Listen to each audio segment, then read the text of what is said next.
Yeah, red flag warnings are in effect for pretty much all of Western Oregon this morning. It's going to start at noon today and continue through Saturday, and that's when we're going to see this period of extremely warm weather here. And again, no one escaping this time with hot temperatures all the way along the coast. We'll see 90+ degree weather here inland for both Friday and for Saturday. Also, humidity levels are likely going to drop to around 10 to 20% here into the afternoon. That'll also continue through the weekend. And then we're going to start to see those winds picking up from the northeast at 15 to 25 miles per hour and gusts up to about 35 miles per hour. So again, it is sort of a triple threat. Very easy for a fire to get started under these warm and dry conditions. And then because of those winds, it would be extremely easy for that fire to spread very quickly. So again, you need to use that extra caution as we head toward the end of the week and the weekend.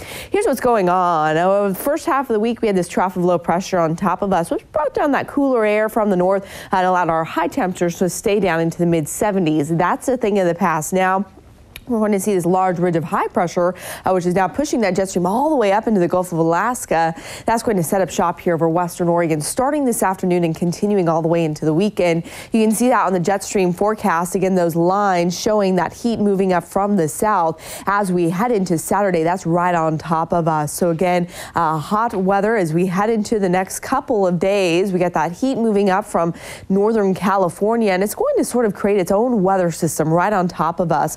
We call this a heat low or a thermal trough, and that's generally when we see the hottest weather here in Western Oregon.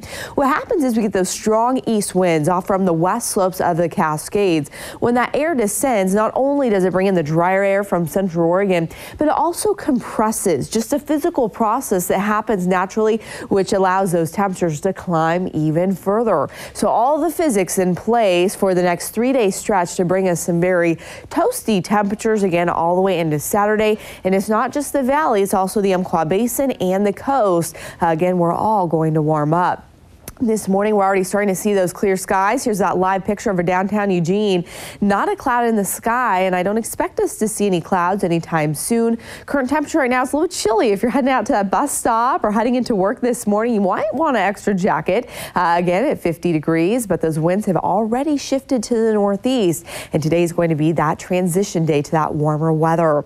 So taking a look at Stormcast over the next 48 hours, not only are there no clouds in the valley, there's also no clouds along the coast. You have to look well offshore to find any cloud cover.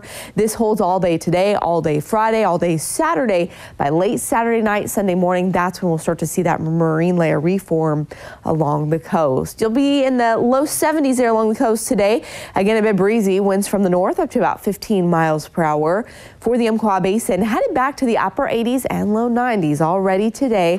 Also seeing those winds out of the north. If you're traveling through the Cascades, you're going to find mid 80s in the foothills, low 70s up near the pass there today. Central Oregon not going to get as hot as we head into the weekend, but definitely warmer. High temperatures there today staying in the mid 70s, and for the valley it's mid 80s for us here today. So again, this is the transition day. It will be breezy out there this afternoon with those winds up to about 20 miles per hour. And then for the coast, you're headed to the low 80s. It will be beautiful at the coast this weekend. A great place to go to escape the smoke and to see some cooler weather. For the Umpqua Basin, downright hot. We're talking upper 90s for Friday and Saturday. Wouldn't be surprised if we see triple digits there this weekend. For the Cascades, moving to the upper 70s, and for the Willamette Valley, mid 80s today, mid 90s for Friday and Saturday. Not really cooling down until early next week.